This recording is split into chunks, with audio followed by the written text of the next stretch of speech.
হাসির রাজা, জ্ঞানের রাজা, রসিক রাজা।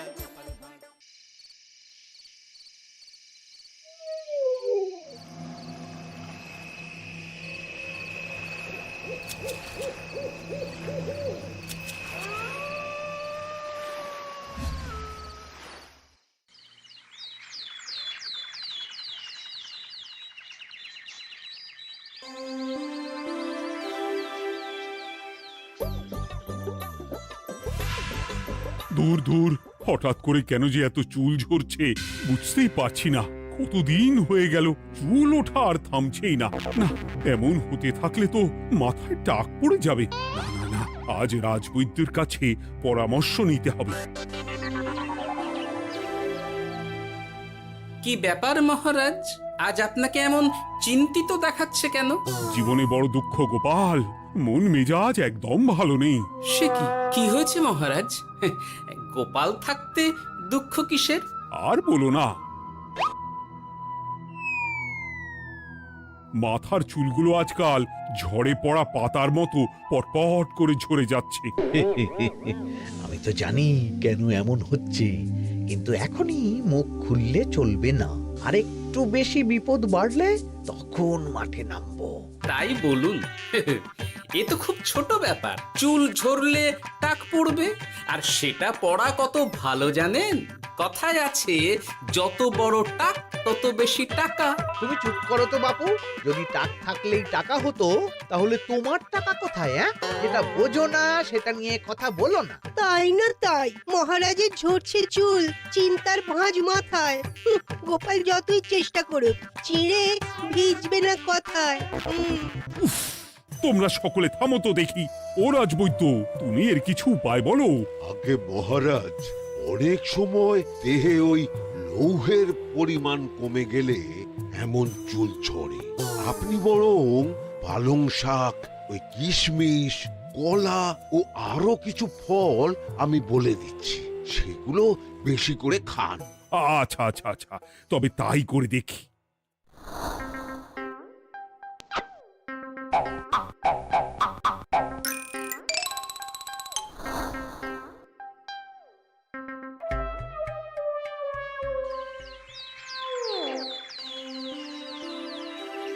ও রাজবৈদ্য, তোমার কথা মতো শাক পাতা ফলমূল সবই তো খেলাম, চুল ঝরা বন্ধ তো হলোই না। তো জানতামই এমন হবে। কিন্তু মহারাজ, এমনটা তো হওয়ার কথা নয়। কিন্তু হচ্ছে তো। আরে আমার সাধে চুল, কোথায় চলে গেলি সব? এর জন্য তুমি দায়ী। তুমি এর জন্য শাস্তি পাবে বৈদ্য। আমাকে আমাকে ক্ষমা করে দিন মহারাজ। এমনটা হবে এ তো আমি ভাবতেই পারিনি। কিছু মনে করবেন না মহারাজ, ছোট মুখে বড় কথা বলছি। কিন্তু সত্যি এখানে রাজবৈদ্যর কোনো দোষ নেই। ওকে শাস্তি দেওয়াটা ঠিক হবে না মহারাজ। দেখেছেন মহারাজ, গোপালের সাহসটা দেখেছেন? আপনার মুখের উপর কথা বলছে। তা বলি, তুমি যখন এতই বোঝো, তাহলে নিজেই একটা আস্ত লোহা খেয়ে দেখো না, তোমার মাথায় চুল গজাচ্ছে কিনা। ঠিকই আছে, এসব মূর্খের মতো কথা কেবল আপনার থেকেই আশা করা যায় মন্ত্রী মশাই। মহারাজ, আপনি বিচক্ষণ মানুষ। আমার শুধু অনুরোধ, আরেকবার ভেবে দেখবেন। ঠিক আছে, রাজবৈদ্যকে আমি শাস্তি দেব না, কিন্তু সকলের জন্য আমার একটা ঘোষণা আছে। কি ঘোষণা? আমার এই কঠিন সমস্যা যে দূর করে দিতে পারবে, তাকে আমি বিশেষ পুরস্কারে ভূষিত করব। এই তো পেয়েছি। এই সুযোগ কোনোভাবেই হাতছাড়া করা চলবে না। এবারের সমস্যাটা সত্যি বেশ কঠিন। কি করলে যে মহারাজের চুল পড়া বন্ধ হবে সেই উপায় মাথাতেই আসছে না। হঠাৎ করে কেন যে এমন হলো কে জানে।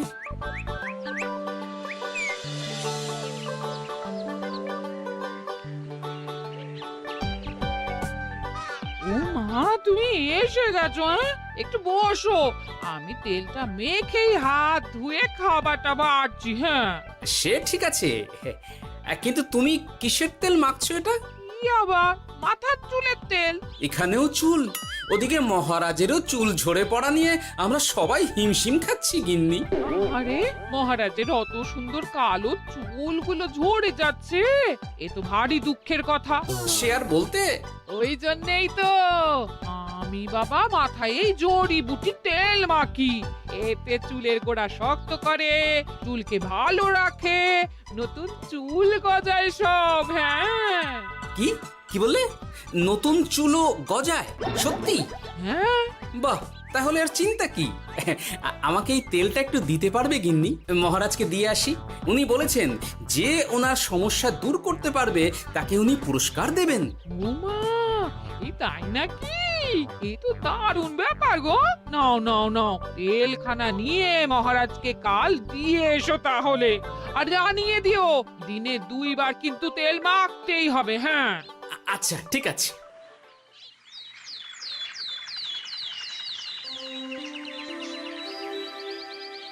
কোনো উপায় খুঁজে পেলে তোমরা? আগে মহারাজ, আমি আপনার জন্য নকল চুল বানিয়ে এনেছি।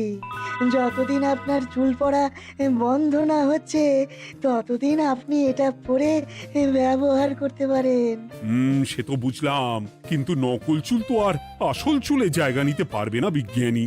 আসল চুলের কথা ভেবে আমি আপনার জন্য কেশুত্তে পাতা এনেছি মহারাজ। আচ্ছা বেশ। তা গোপাল, খুব তো আগের দিন বকবক করছিলে, তুমি কি এনেছো শুনি? সেটা যথাসময়ে দেখতে পেয়ে যাবেন মন্ত্রী মশাই। এটা জড়িবুটি তেল মহারাজ। আমি এটা আপনার জন্য এনেছি। এতে নতুন চুল গজায় আর চুলের স্বাস্থ্যও ভালো হয়। আমার গিন্নিও ব্যবহার করে এটি, তবে দিনে 2 বার করে মাখতে হবে, তাহলেই ভালো ফল পাবেন মহারাজ। বাবা, তাহলে তুমি কেন মাখো না? আচ্ছা, আপনার সমস্যাটা ঠিক কোথায় বলুন তো মন্ত্রী মশাই? মহারাজের জন্য কিছু আনলেও কথা শোনান, না আনলেও কথা শোনান। সত্যি তো মন্ত্রী, কেন তুমি সব সময় গোপালের পিছনে পড়ে থাকো বলো তো? এরা তো তাও সবাই কিছু না কিছু আমার কথা চিন্তা করে এনেছে, তুমি তো সেটাও করনি। না, আসলে মহারাজ, আমিও ভাবছিলাম আপনার কথা, কিন্তু থাক, বুঝেছি। আহ, দারুণ।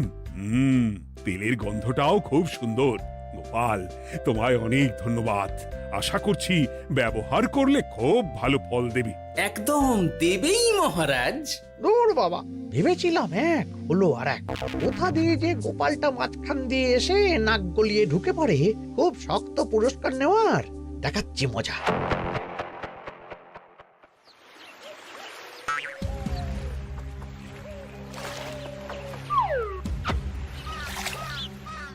এবারে গোপালের তেল দিয়েই সব কিছু তোলপাড় করব।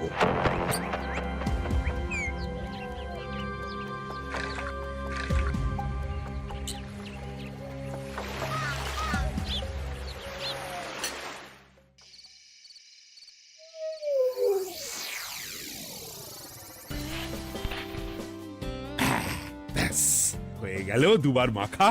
গোপাল বলেছিল এতেই ভালো ফল পাব, কিন্তু এখন মাখার পর মাথাটা কেমন জ্বালা জ্বালা করছে মনে হচ্ছে। হয়তো নতুন চুল গজাবে বলে এমন হচ্ছে। কাল সকালে বোঝা যাবে। এতক্ষণে বোধহয় ছোট ছোট চুল গজিয়েই গেছে।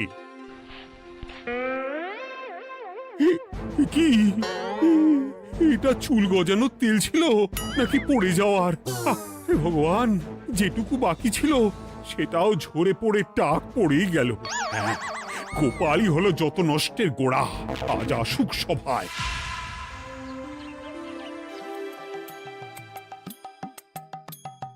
এই যে এখন এলেন উনি। ও কি মহারাজ, আপনি এমন কাপড় মাথায় জড়িয়ে বসে আছেন কেন? তুমি আর এমন প্রশ্ন জিজ্ঞাসা করো না গোপাল, তোমার দয়াতেই মহারাজের এমন অবস্থা। মানে?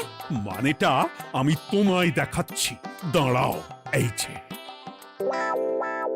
গোপালের দেওয়া তেল মেখেই আমার এমন হয়েছে, আর তার জন্য আমি তোমাকে কোনোদিনও ক্ষমা করব না গোপাল। বিশ্বাস করুন মহারাজ, আমার গিন্নিও মাখে এই তেল, কিন্তু এমন কিছু তো এখনো পর্যন্ত ঘটেনি। আমি আর কিচ্ছু শুনতে চাই না। আমার মাথা ভর্তি চুল আমি ফেরত চাই। যতদিন না আমার মাথার সব চুল ফিরে আসছে ততদিন আমি তোমার মুখও দেখতে চাই না। মহারাজ, আপনার কোনো চিন্তা নেই, আমি তো আছি। এবার এই সমস্যার একটা সমাধান আমি করেই ছাড়বো। কি ব্যাপার, মন্ত্রী মশাই এত লাফাচ্ছে কেন? এসবের পেছনে আবার ওনার হাত নেই তো? না, ব্যাপারটা পরে দেখতে হচ্ছে।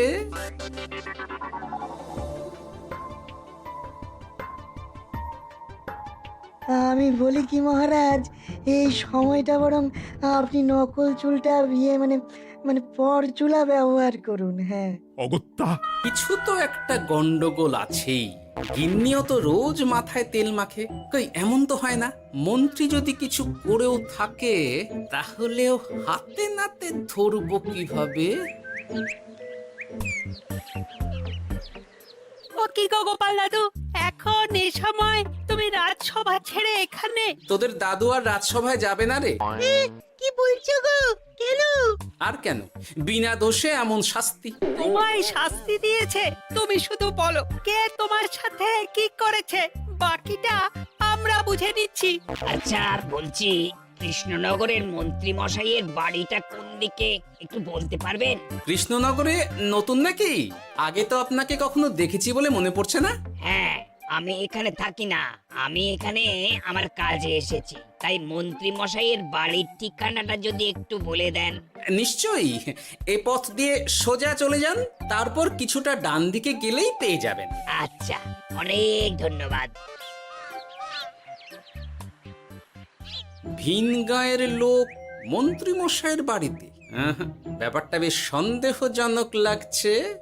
এই এই গুলটে ন্যাপলা, তোরা তোরা দুজন একটু আড়াল থেকে দেখতো লোকটা মন্ত্রী মশাইয়ের বাড়িতে ঠিক কি জন্য এসেছে, তারপর আমায় খবর দিস। ঠিক আছে গোপাল দাদু। তোমার আবার এখানে আসার কি দরকার ছিল? আমি তো বলেছি যে আমি ঠিক গিয়ে তোমার পাওনা গন্ডা মিটিয়ে দেবো। মিটিয়ে দেবেন? কতদিন হয়ে গেছে জানেন? দেখো, হয় আমার কীটনাশক আর সার সব ফিরিয়ে দিন, নয়তো আমার জিনিসের দাম মিটিয়ে দিন। কীটনাশক, সার আর কি করে ফেরত দেবো বলো? ও তো সব পুকুরের জলে মিশে গেছে। ওসব আমি জানি না, আমার পাওনা গন্ডা মিটিয়ে দিন, ব্যাস। চল চল, এখনই তাহলে গোপাল দাদুকে গিয়ে সব জানাই। চল চল। দাদু, ও গোপাল দাদু, তোরা এসে গেছিস? আয় আয় আয় আয় আয়। মন্ত্রী মশাইয়ের মুখ থেকে অনেক খবর পেলাম। তাই নাকি? কি শুনি? মন্ত্রী মশাই ওই লোকটার কাছ থেকে অনেক কীটনাশক সার নিয়েছে, কিন্তু এখনো জিনিসের দাম মেটায়নি। হ্যাঁ, ওই জন্যই তো মন্ত্রী মশাইয়ের উপর লোকটা খুব রেগেছিল, হুমকিও দিয়েছে এক সপ্তাহের মধ্যে জিনিসের দাম সব মিটিয়ে দিতে হবে। তাই নাকি? কিন্তু কীটনাশক সার নিয়ে মন্ত্রী মশাই কি করবে? সেটা তো বলতে পারবো না দাদু, তবে হ্যাঁ, মন্ত্রী মশাই ওই লোকটাকে বলছিল যে ওই সব কীটনাশক সার পুকুরের জলে মিশে গেছে। কি বললি? পুকুরের জলে? আচ্ছা, এবার দুয়ে দুয়ে চার করা গেল। অনেক ধন্যবাদ রে তোদের। বল বল, তোরা কি খাবি? কিচ্ছু লাগবে না গোপাল দাদু, তবে ভোলা বয়ের আর মিষ্টি খাওয়ালে। আচ্ছা আচ্ছা। কি করে যে মহারাজকে আসল ব্যাপারটা বোঝাই, কিছু তো একটা উপায় বের করতেই হবে।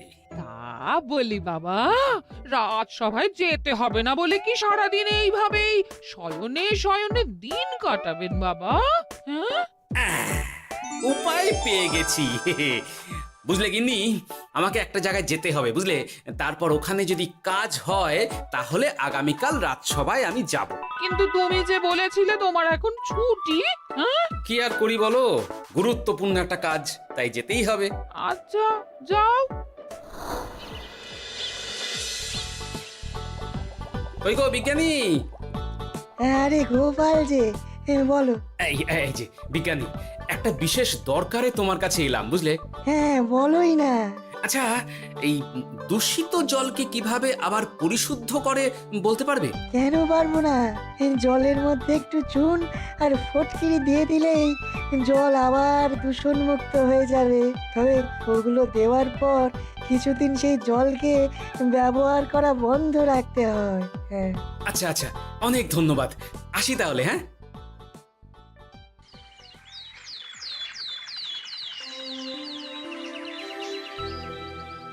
ছায়া পড়েছে, ছায়া পড়েছে। আমি বেশ বুঝতে পারছি তার ছায়া পড়েছে এখানে। কার ছায়া পড়েছে? আজকাল তোর মাথা থেকে অনেক চুল ঝরে পড়ছে, তাই না? আগে হ্যাঁ সাধু বাবা, আপনি একদম ঠিক কথা বলেছেন। ও বাবা, এই আবার কোথা থেকে উদয় হলো? আরে আমি একা গিয়ে সেই স্নানের পুকুর পরিদর্শন করতে চাই। যথা আজ্ঞা বাবা।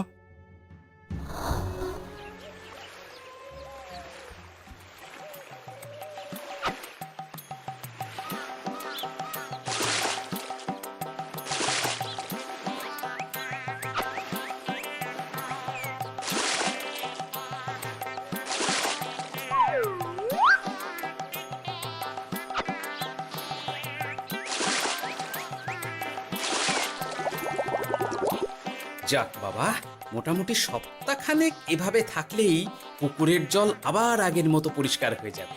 এবার শুধু মহারাজকে একটু বুঝিয়ে বললেই হয়ে যাবে।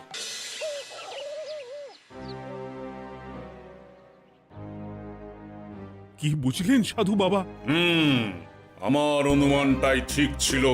পুকুরের জলে কালো ছায়া পড়েছে, কুদৃষ্টি পড়েছে, তাই এমন হচ্ছে। সে কি? কি কালো ছায়া? যত সব বাজে কথা। জল দূষণ করলাম আমি, আর দোষ পড়ছে কালো ছায়ার উপর। তাহলে এখন কি হবে? চিন্তার কোনো কারণ নেই। আমি মন্ত্রপুত ভস্য ছড়িয়ে দিয়েছি। 1 সপ্তাহ ওই পুকুরের জল স্পর্শ তো দূর, পুকুরের কাছেও যাওয়া নিষেধ। তাহলে আমার মোহরের কি হবে? যথা আজ্ঞা সাধু বাবা। ও কি, তাহলে মহারাজ এতদিন স্নান করবেন কোথায়? সে কথা কাউকে চিন্তা করতে হবে না। মহারাজের ওপরে কালো ছায়া পড়া জল পড়েছে, তাই আগে সেটা শোধন করতে হবে। আমাকে তাহলে কি করতে হবে সাধু বাবা? আমার শিষ্য গোপাল আমাকে আগেই এই বিষয় জানিয়েছিল। আমি তার হাত দিয়েই তোর স্নানের জল পাঠিয়ে দেব। তাই আগামী 1 সপ্তাহ সেই জল দিয়েই তোকে স্নান করতে হবে। কি গোপাল? দেখছো তো মন্ত্রী, গোপাল আমাকে কত ভালোবাসে। আমি ওকে কত কথা শোনালাম, কিন্তু না না না না, কাল থেকেই আমি আবার গোপালকে রাজসভায় ডেকে আনবো। আমি আসছি, আমার কাজ হয়ে গেছে। আর হ্যাঁ, তোর স্নানের পুকুরের চারিদিকে প্রহরীর বন্দোবস্ত কর। কাক পক্ষীও যেন ওখানে প্রবেশ করতে না পারে। আচ্ছা বাবা, আচ্ছা।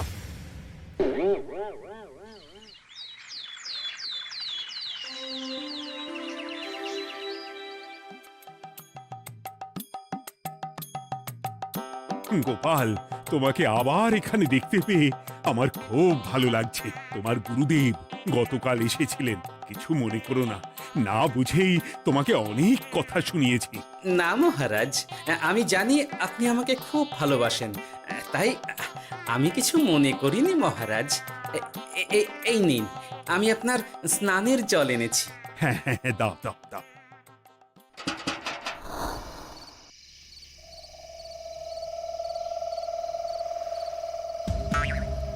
ও বাবা, পুকুরের কাছে যে গিয়ে দেখবো সে উপায় নেই।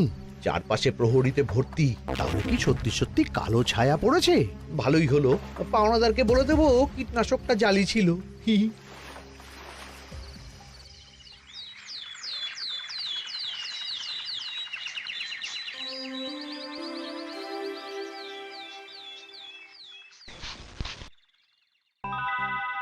এই তো আমার সেই পুরনো কালো চুলগুলো আবার ফিরে এসেছে।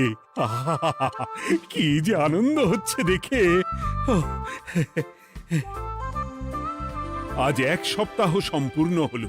গোপালের জন্য আমার স্নানের পুকুর থেকে কালো ছায়া দূর হয়েছে। আমাকে এই সমস্যা থেকে দূর করার জন্য আমি গোপালকে 100টি মোহর উপহার দিতে চাই। ধন্যবাদ মহারাজ।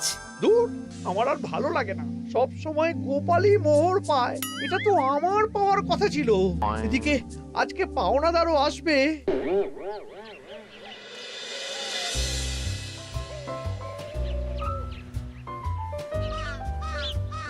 গোপাল দাদু, ওই লোকটা এসে গেছে। আচ্ছা, আসছি।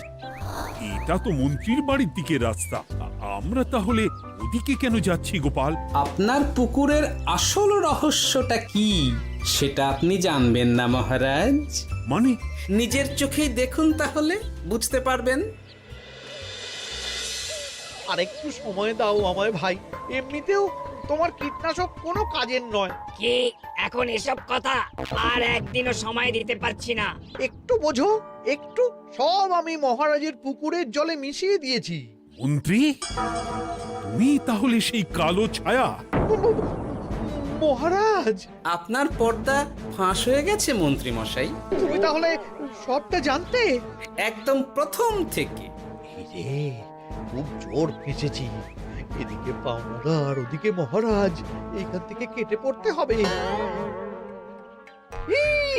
গন্ডগোল করে আবার পালানো হচ্ছে তবে রে। বলো, কেন করেছিলে? মহারাজ, আমি ভেবেছিলাম আপনার সব চুল উঠে গেলে আমি আপনার কাছ থেকে চুল গজানোর ওষুধ দেওয়ার নামে অনেক টাকা লুটবো। কিন্তু সেই ভাবনা ভাবনাই থেকে গেল, সেগুড়ে যে বালি হয়ে গেল। ভাবা যায় চুলের জন্য চুলো চুলি, হ্যাঁ?